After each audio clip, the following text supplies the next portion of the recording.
प्रिय भक्तजन, आज हम जितिया व्रत कथा के बारे में बात करेंगे। जितिया व्रत, जिसे जीवित पुत्रिका व्रत भी कहा जाता है, मुख्य रूप से पुत्रों की लंबी आयु और उनके सुखमय जीवन के लिए माताओं द्वारा रखा जाता है।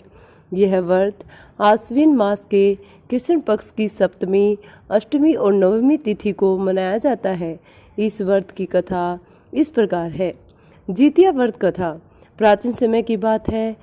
गंधर्व राज जिमुतवाहन नामक एक धर्मात्मा राजा थे। वह परोपकारी और दयालु स्वभाव के थे।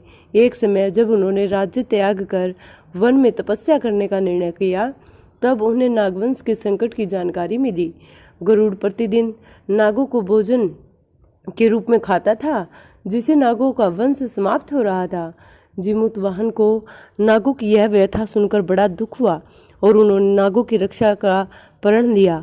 एक दिन जब एक वृद्ध नागमाता अपने पुत्र को गरुड़ को समर्पित करने के लिए ले जा रही थी, तो जिमुतवाहन ने उनसे कहा कि वह गरुड़ के सामने अपने पुत्र को न लेकर जाए। इसके बजाय जिमुतवाहन ने स्वयं गरुड़ को अपना शरीर समर्पित कर दिया। जब गरुड़ ने जिमुतवाहन को देखा तो उसने उन्हें पकड़ लिया और भोजन समझकर उन्हें खाने की तैयारी करने लगा, लेकिन जिमुतवाहन ने कोई प्रतिकार नहीं किया और न ही किसी प्रकार का दुख प्रकट किया। उनकी सहनशीलता और त्याग से गरुड़ बहुत प्रभावित हुआ। उसने जिमुतवाहन से कहा कि वह कौन है और क्यों अपने प्राणों की आहुति दे रहा है।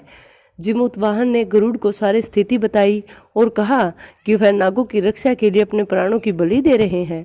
गरुड़ उनकी वीरता और परोपकार से प्रभावित हुए और उसने वचन दिया कि वह अब से किसी भी नाग को नहीं मारेगा।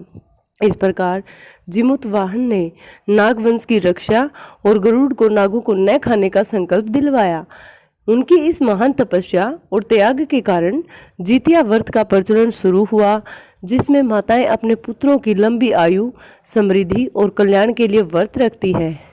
जितिया व्रत में माताएं निर्जला उपवास करती हैं और व्रत कथा सुनती हैं। इस व्रत में जिमुतवाहन की कथा का विशेष महत्व है, क्योंकि उन्होंने दूसरों की जीवन की रक्षा के लिए अपना जीवन समर्पित कर दिया। व्रत की विधि तो स्नान और संकल्प। प्रातःकाल स्नान करके स्वच्छ वस्त्र धारण करें और व्रत का संकल्प लें। कथा सुनना। जितिया व्रत की कथा सुने और अपने पुत्रों के लिए दीर्घायु, सुख और समृद्धि की कामना करें।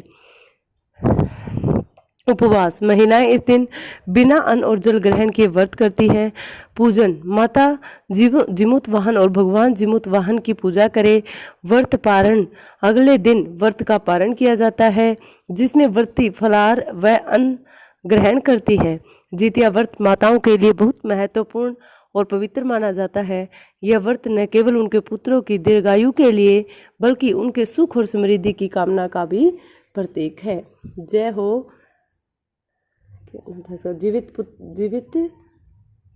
जितिया व्रत कथा की जय हो। जिमुतवाहन देवता की जय हो।